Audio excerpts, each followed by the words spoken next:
Hey, it's Becky. I am going to do some ironing. I'm going to talk to you about 4 reasons that homeschoolers fail. And you won't be surprised when I tell you that they're the same reasons that public schoolers fail. So we're just going to do this kind of casual like. If you're hopping on at any point in this video, know that down in the descriptions you can get a free PDF of our 13 truth bombs about homeschooling. Our gift to you. We would love to share that with you. So I've been homeschooling 25 years, coaching, gosh, a long time, 12 years maybe. And I've seen all shapes and sizes of kids. I've seen kids, and yes, I'm ironing, so it's not a dragon, it's an iron. I've seen kids of all shapes and sizes. I've seen kids of all different talents and abilities, both in the public school system, the private school system, and homeschool. And these reasons that kids fail bridge all of those things. But you're a homeschool mom, you're a homeschool dad, right? So you want to know, well, what is it that I am doing that's going to cause my kids to fail? So we're going to talk about that as I'm ironing. I want you to grab a free PDF of our new book, 13 Truth Bombs About Homeschooling. The link is below. But also tell me in the comments, because when I'm done, I'll circle back. How long have you been homeschooling? How old are your kids? And are you seeing that any of these things are true in your life? So by the end of the video, 4 reasons that homeschoolers or public schoolers fail. Number 1. Oh, it's kind of one of the biggest ones. I'm wondering if anybody can guess. Now, there's a lot of trolls that follow me. Poof, that's my iron. There's a lot of trolls that just poke in and say terrible things. But if you're a homeschooler and you have seen kids not thrive, both in homeschool or public school, can you guess what one of the things are that cause kids to not thrive? Number 1. Drum roll. Not number 1, but the first thing that I would say that causes kids, whether public schooled or homeschooled, to not thrive is when parents, teachers, educators focus on what kids are learning rather than how kids are learning. When you focus on the what in today's world without concentrating on how kids learn, you lose them. And you lose them because they live in a world where they're walking around with a supercomputer in their hand. They don't want you to tell them what to learn. They can find the answer to any question faster than you can say hyperbole. I'm serious. They just pull up their smartphones, pull up their laptops, pull up their computers, and boom, they have the answer. So when you're focusing on what kids learn, we lose them. They're bored, they're apathetic, they really don't give a rip, they roll their eyes, they backtalk, they bug their brother, they bug their classmate. So the number 1 reason, or the number 1 thing that causes homeschoolers or kids in the public school to fail is that we don't teach them how to learn. Pay attention to that. It's so core. So whether your kids are 3, 7, 14, 16, 12, doesn't matter. I gotta grab some hangers. I can't reach my hangers. Doesn't matter how old your kids are. When you focus on how they learn, so what do they do when they get confused? What do they do when they get frustrated? Where do they find help when they get stuck? How do you find whether or not information is fact or fiction? All of these things, when you lean into the how, now you're equipping your kids for life. Okay, I'm in the middle of trying to figure out how to get a scholarship for college because maybe I am on a college track. Well, just looking up what is a scholarship is not going to help me. But instead, learning from people that have earned scholarships and identifying, well, how do you get scholarships? That's much more valuable. And I know I'm kind of like sideways, but that's okay. You guys are bearing with me. I am just doing practical things because I'm a homeschool mom and I do practical things. So, number one, the reason that kids fail, that homeschoolers fail, is that they focus on the what, not the how. Number two, let me see what it says. I can't read my own writing. I made myself a list. One of the reasons that kids fail, whether they're public schooled or high schooled, is that we let attitudes slide. Oh, don't. I was just talking with my 20-year-old son, and we were kind of mentoring a homeschool mom who's going to be joining us inside our Homeschooling Olympians life coaching, and we were talking about her son and different tips and tricks for how to inspire a scientific mind. And I was sharing with her that more than once, I have 5 sons, and again I'm ironing. So if you join me live and you're like, is she training a dragon? No, I'm ironing. More than once, my 5 sons were sent outside to run suicides or to do laps because they thought, well, I don't need to honor, respect my elder, my mom, my sister, my brother. Okay, they don't have any sisters. Attitude. So we're going through the 4 reasons that homeschoolers, public schoolers, private schoolers, kids fail. The first one is that we focus on what they learn, not how they learn. The second one is that we let attitudes slide. I'm telling you, in this world where people are scrolling and trolling, they are letting their comments fly just because they feel like it and then they move on. They feel like it's okay to just call people names and be dismissive and ugly and horrific just because it'll be funny or just because it'll be awesome. We need to be different. Think about the world that you want to live in, right? We're raising up our kids to populate that world. 20 years from now, 30 years from now, your children are going to be the shepherds over our culture. So make sure that you don't let attitude slide. Now, does that mean that they can't express themselves if they're angry or frustrated or sad? Of course not.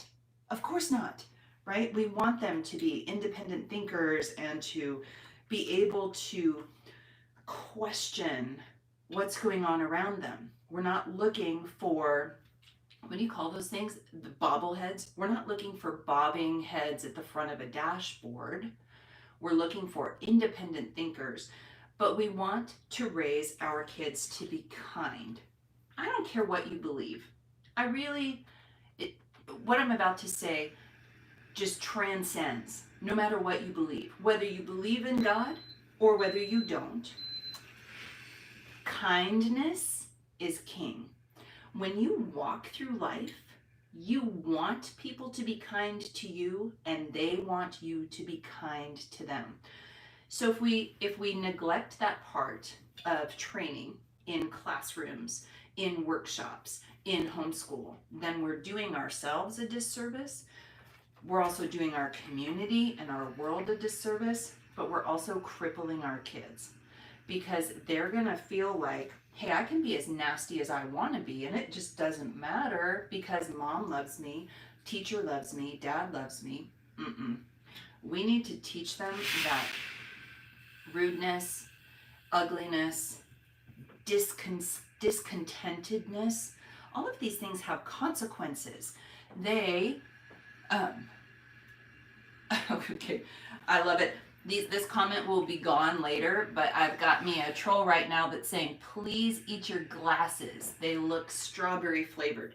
So this is a good example of teaching and fixing attitudes with kids, because why would it be acceptable to just see somebody online and then just say rude and ugly things? Like, why would that be okay? Why would that be acceptable? Oh, it's okay for that person, that troll in that moment, because they're not in my house. They're not in my life.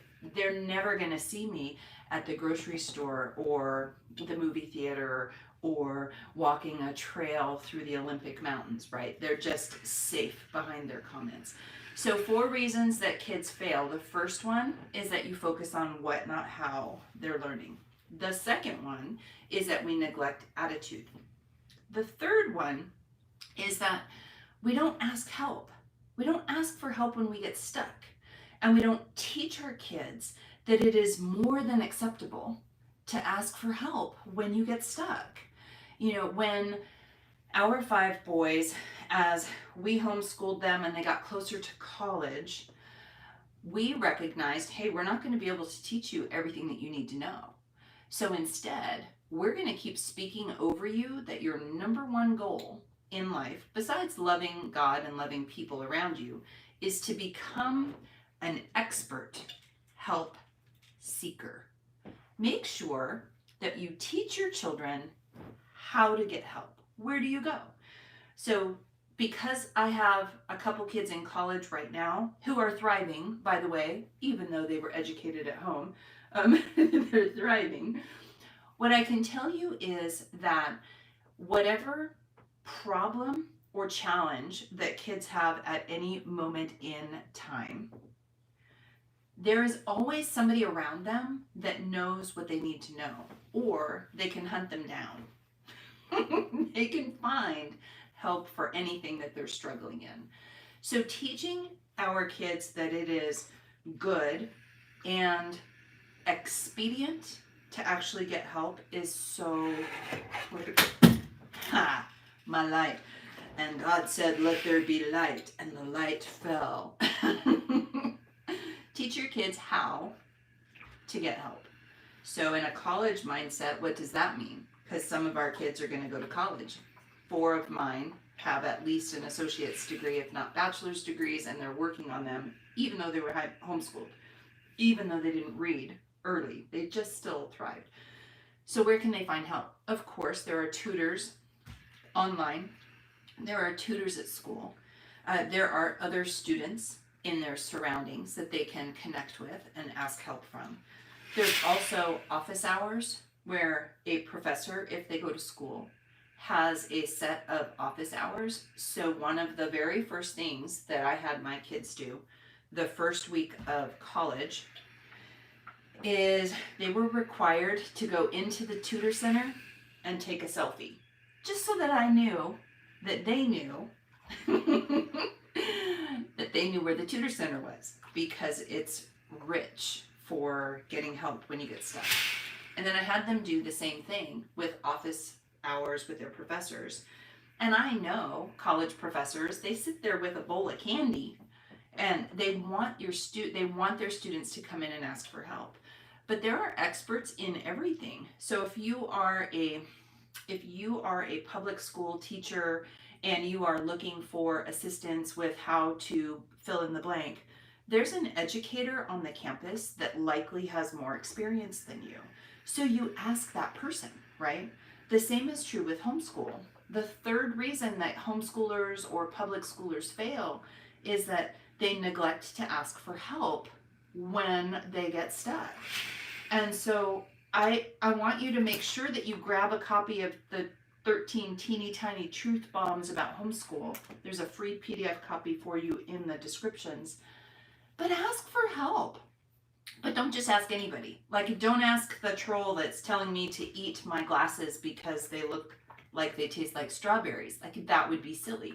And the comment will be gone once this video is populated.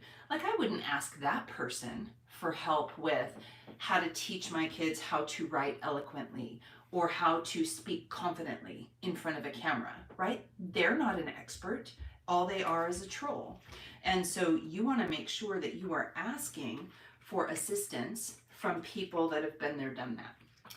So we've got focusing on what, not how, neglecting attitude, not getting help, and the last thing is similar to the first, And that is when we put character, heart, and attitude on a back burner and we elevate academics. Don't get me wrong, academics are important. Our kids, whether they're public schooled, private schooled, or homeschooled, we need them to learn to read. We need them to love to read. And we need them to be excellent communicators, both on paper and in front of people, right? We want them to understand that history is there to teach us lessons, and there are consequences for not studying history, right? We also want them to study science, but not all the nitty-gritty things about science, the scientific method, to have scientific minds where they chase curiosity, they ask questions about things that they observe, and then they form opinions, hypotheses, educated guesses, and then they navigate and research and then conduct experiments so that they can prove or disprove their educated guess, right? These things are important. However, if we elevate that to the forefront and we neglect their heart, their attitude, and their character, then what you end up with are these really brilliant jerks that look down on you from lofty places, turn their noses at you, and are not teachable. My husband is in kind of a mastermind group where he is surrounded by very successful people. And one of them was sharing just yesterday that one of the hardest things, he had tried something, this person had tried something and it failed. So he had circled back to try again. And he was sharing the hardest thing for him to admit, and this is a multimillionaire, the hardest thing for him to admit is that he didn't know it all and that he had to have a teachable, humble heart in order to understand and recognize there are things he doesn't know and that there are people out there that are willing to help him. Oh my goodness. So that's kind of where I'm at with, I coach homeschoolers and parents all the time, and I hear people make excuses for their kids. They have this issue and that issue, this challenge and that challenge. They push aside attitude, they push aside heart, and they focus on, but they don't know this fact and they don't know how to do this. It's like, the inside is the most important. It's kind of like a Twinkie. Don't neglect the little mini. Don't neglect, what is it? I think it's Timon from The Lion King. Oh, the cream-filled stuff. You want to make sure that you're focusing on the inside first. Inside first. And then you can get to the academic things. If I had to choose between teaching two different kids that are 17, one is brilliant and academic, but he has a snotty attitude, or she has a snotty attitude. It doesn't matter whether it's a boy or a girl. Snotty attitude 17-year-old who knows everything. They've been writing essays since they were 4. They can solve mathematics all the way up through calculus without paper, pen, or calculator. They know all the facts and figures about history, but they're mean-spirited, jerky, unteachable, just a disaster to be around. So if I had that kid, or I had a 17-year-old just pop into my life that never was taught the academics because whatever, he was stranded on a desert island and he was all alone. But the parrots taught him how to speak English, right? So here this person is, boy or girl, doesn't matter. You've got the twit, 17-year-old that knows everything. And then you have this beautiful, spirited, kind, teachable person. Somebody that's hungry for knowledge. It's like, oh my gosh, teach me what I don't know. You know how to read? Teach me how to read. You know how to write? Teach me how to write. Which one would you choose? Which one would you rather work with? Which one would you rather have friendship with? Which one would you rather have a relationship with? Which one would you rather have your kids marry and raise a family with? The brilliant jerk or the very teachable, kind, curious 17-year-old. It's no contest. So to wrap it up, as I'm going to go hang up these shirts for my husband, there are 4 reasons that kids fail. Doesn't matter whether they're homeschooled or public schooled. When you focus on the wrong things, focusing on the academic stuff as a checklist rather than how you learn. So that's the first thing. The second thing is that you neglect snotty attitudes and you choose to finish the math lesson rather than deal with the hard heart, the bitter heart, the broken heart, the depressed heart, right? We have to deal with that first. When we don't model what it looks like to actually get help when we get stuck, ask for directions, ask people for their favorite recipes, have somebody come over and teach you how to change all the spark plugs in your car.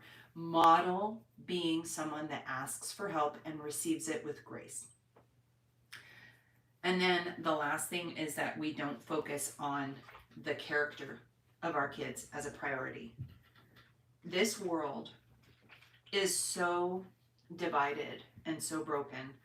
Everybody wants to stand on their own little square and proclaim at the top of their lungs that what they believe is the only way to believe. And they don't care to listen to what other people are saying. And people are hurting. People are broken. We need to teach our kids, our students, our families. We need to teach them how to be integrous, how to be responsible, how to be diligent, how to be kind, how to be loving, how to be compassionate. Here's one: how to listen to someone that has opposing views.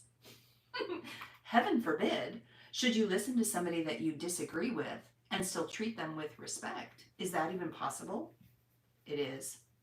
And I'm telling you that when you focus on raising up your kids in that way, where you focus on how they learn, you correct attitude whenever possible, whenever necessary, when you model what it looks like to get help, and when you make heart, attitude, and character an absolute priority in your home and in your teaching environments, it makes all the difference in the world, and it gives your kids an unfair advantage. So anyway, grab your teeny tiny truth bombs about homeschooling. The PDF, the free PDF is in the descriptions. I had to go hang up these shirts. Thanks for